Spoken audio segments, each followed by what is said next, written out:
오늘도 정치 원로이신 박찬종 변호사 이 자리에 나와 있습니다. 어서 오십시오. 안녕하세요. 안녕하십니까. 네.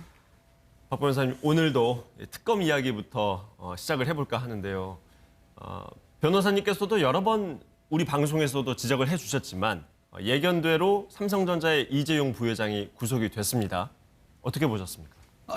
여러 번 예견하지 않았고 한두 번 예견했던 것 같은데 이번에 2차 영장 청구에서 법원이 영장을 발부한 것은 특이한 현상이 아니고 1차 영장 청구를 조 부장 판사가 기각한 것이 부당했기 때문에 이번에는 영장이 발부됐다.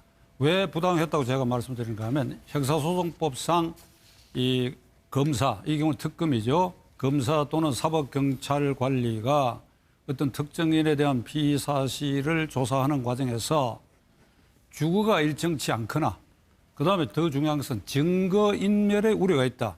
이게 확실히 유죄 판결을 받아낼 수 있는 사안인데 조사 과정에서 증거인멸의 우려가 현저하다. 그리고 합리적 의심이 갈 만한 피의 사실이다. 이럴 때 영장 청구를 하는 겁니다. 예. 그래서 법관이 구속영장을 발부했다고 하는 것은 이 사건이 유죄다라고 판단해서 발부하는 것이 아니지요. 그런데 1차 영장 청구에 대해서 조 부장 판사가 기각한 것은 거의 최종 판결을 내리는 그런 각도에서 이 사안을 그렇게 판단한 것 같아요. 구체적으로 수백억 원이 이 재단 설립과 이 최순실, 정유라 모녀에게 건네갔단 말이죠. 그게 대가성과 뇌물성 소명이 부족하다 이랬다. 그런데 실제로는 대가성과 뇌물성이 충분하다고 나는 그때 판단해가 이 방송에서 그렇게 얘기를 했던 것입니다. 우선은 뇌물죄라고 하는 것은 포괄적으로 그 자리, 대통령의 경우에 공무원인 대통령, 박근혜 대통령이 그 자리에 있었기 때문에 그 요구에 응해서 돈을 갖다 줄 수밖에 없다. 그래서 뇌물죄는 당사자끼리 받는 거, 수수, 요구하는 거, 돈이 금품이 안 건네가도 요구한 거로 얼마를 달라 한 것도 그 뇌물죄인데 수수, 요구 이게 다 뇌물죄로 별개로 다 독립된 범죄가 되는 거예요. 그러니까 포괄적으로 그건 과거 판례도 있고 대통령이 요구했다. 그리고 그것이 강요된 행위라고 절대 볼 수 없는 게 또 이득이 예견되는 것이니까. 그리고 이 경우에 다른 재벌 총수와 달리 구체적으로 뇌물성이 인정되는 것은 이게 아주 중요한 대목인데 문형표 보건복지부 장관이 네. 그 휘하의 연금관리공단이 삼성물산과 제일모직 주주거든. 네. 그 합병에 내부적으로는 반대한다고 하는 것은 이재용 부회장에게 아주 불리한 경영권 확보에 굉장히 불리한 경우가 생기는 거예요. 이것을 강요해가지고 이 찬성 쪽으로 돌리게 했다. 결국은 연금관리공단이 이 원래의 자신들의 입장을 바꿔가지고 찬성 쪽으로 문병표 장관의 압력을 받아가지고 찬성 쪽으로 기울어서 결국 이 이재용 부회장에게 그만큼 이익과 이득이 가게 됐다. 그러니까 그 전후에 그 금품들이 오고 갔다. 그 전후에 이거야말로 대가성과 뇌물성이 충분한데 문제는 그 영장을 1차 기각했던 조 부장 판사가 네. 문영표 전 장관을 구속하는 영장을 발부한 사람이에요. 자기가 문영표 장관이라는 사람이 삼성에 이득을 주기 위해서 직무를 상 강요죄를 저질렀다고 해서 이건 구속해야 된다고 영장을 발부해 놔놓고 네. 그 사람의 행위로 이득을 본 이재용 부회장은 불구속을 했단 말이에요. 그러니까. 이게 앞뒤가 안 맞는 일이에요.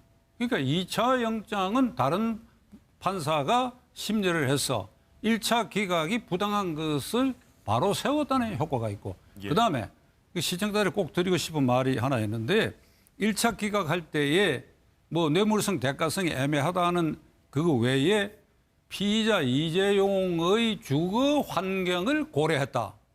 이런 대목이었어요. 많은 국민들이 1차 기각 때 그러한 것도 이후의 중요한 부분으로 적시됐다는 걸 모르고 있는데 거기에 주거 환경을 고려했다는 뜻은 뭔가 하면 이재용 부회장은 아주 좋은 집에서 좋은 사무실에서 늘 일해왔던 사람인데 1.9평짜리 독방을 가거나 너댓 명이 혼거하는 그런 교도소 감방에 수용하는 것은 그가 살아온 주거 환경에 비해서 너무 현격한 차이가 있다. 아니, 네. 이렇게 되면 말이죠. 재벌은 어떤 일을 잘못을 저질러도 주거 환경 때문에 그러면 교도소에 수감이 안 되는가 이 말이에요. 네. 그 많은 국민들을 무지랭이 취급하는 이런 기각 사유를 기재를 했단 말이죠. 그래서 나는 이걸 이럴 수가 있는가? 이 조 부장 판사의 사고방식에 어떻게 이런 걸 기재를 할 수 있는가?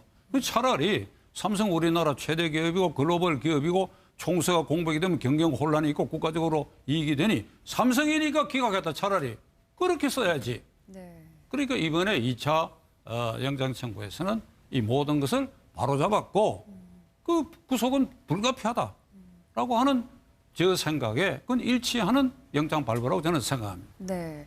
그렇다면 박근혜 대통령의 뇌물죄 혐의를 적용하기가 한층 더 수월해진 것이 아닌가 이렇게 보고 계시는 것 같은데 그렇다면 앞으로 이제 겨우 이재용 부회장의 구속만 한 상태란 말이죠. 그런데 앞으로 이제 특검의 수사 기간이 한 열흘도 채 남지 않은 상황이란 말입니다. 앞으로 이 수사가 계속 진전될 수 있을 거라고 보시나요? 박 대통령 뇌물죄 입증하고 이재용 부회장이 구속되냐 불구속되냐 하면서 큰 차이가 없어요. 네. 그러니까 조금은 특검이 조금 편안한 마음으로 조사할 수 있다 이것뿐이지 네. 불구속이 됐다. 영장이 기각됐다. 그것이 박 대통령 뇌물성 입증에는 다른 여러 주변적 상황이 충분히 나는 있다고 보기 때문에 별 문제가 없을 것이다. 크게 영향을 안 받는다. 그것이 더더구나 네. 헌법재판소에 탄핵 결정하는데 그것이 이재용 부회장의 구속 불구속이 주요한 충분 조건이 절대 되지 않는다는 거. 그건 명백한 일이에요. 그러니까 그건 시청자들께서 신경 안 써도 될 부분이라고 생각합니다. 예, 알겠습니다. 지금 말씀 나누고 있는 사이에 특검에 어제에 이어서 오늘 이재용 부회장이 또 소환하는 모습이 보이고 있습니다. 지금 잠깐 현장을 연결해 보겠습니다. 아마 취재진의 질문이 쇄도할 걸로 보이는데요. 지금 오늘 두 번째 소환입니다. 방금 통일계 혜택 씨 지원하신 거 아닌가요? 특정 환자들한테 그렇게 협상하시는 게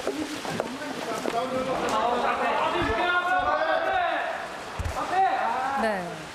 이재용 부회장이 오늘 오전에 다시 지금 특검 사무실에 재소환되는 모습입니다. 취재진의 질문에는 아무런 대답도 하지 않고 예, 취재진이 한 서너 개 정도의 질문을 던졌는데 네. 저희가 현장 상황이 좀 소란스러워서 정확히 어떤 질문이었었는지는 지금 확인이 안 되고 있습니다. 저희가 그 질문 내용에 대해서는 추가로 확인이 되는 대로 소개를 해드릴 텐데 네. 지금 이재용 부회장이 오늘 이제 두 번째 앞서서 리포트에도 보도드렸다시피 오늘 소환해서 또 조사를 받는데 지금 뭐 헌법재판관들이에요. 물론 이 뇌물 혐의 지원하신 거 아닌가요? 네, 다시 한번 특정 들어보겠습니다. 환자들한테 그렇게 협상하시는 게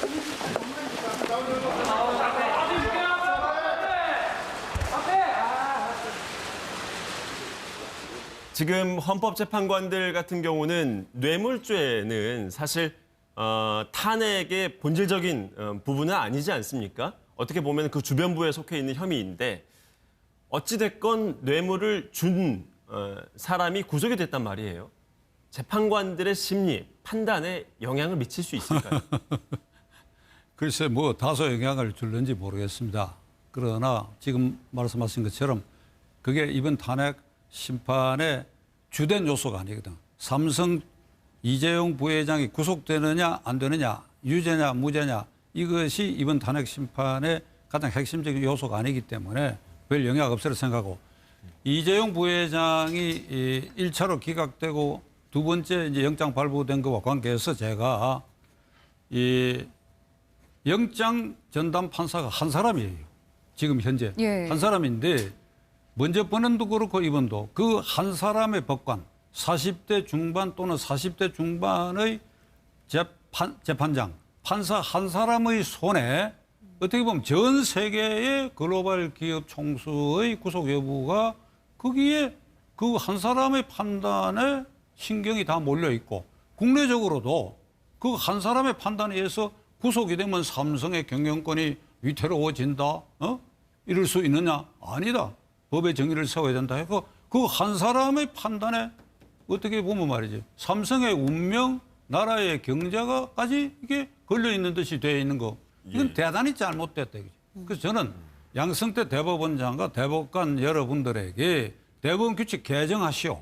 개정해가지고 특가법에 해당하고 중요한 사안에 대해서는 3인의 재판부에서 영장심사 제도를 채택하라. 네. 그것도 일반 형사부나 민사부에서 부장판사 있고 경력이 좀 뒤떨어진 배석판사 있는 이게 아니고 동등한 경력을 가진 중요한 사건은 그래도 부장판사 3사람이 모여서 거기서 판단할 수 있도록 해야지 이게 어떻게 한 사람에게 맡겨가지고 이게 터무니없이 한 번은 기각되고 두 번째는 발부되고 하는 이런 혼란을 예방하도록 대법원도 좀 전향적으로 양승태 대법원장과 대법관 여러분들이 말이죠. 네. 내일이라도 출근해갖고 그 규칙을 이게 대법원 규칙만 개정하면 되는 겁니다.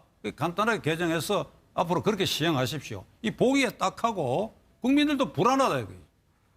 네, 알겠습니다.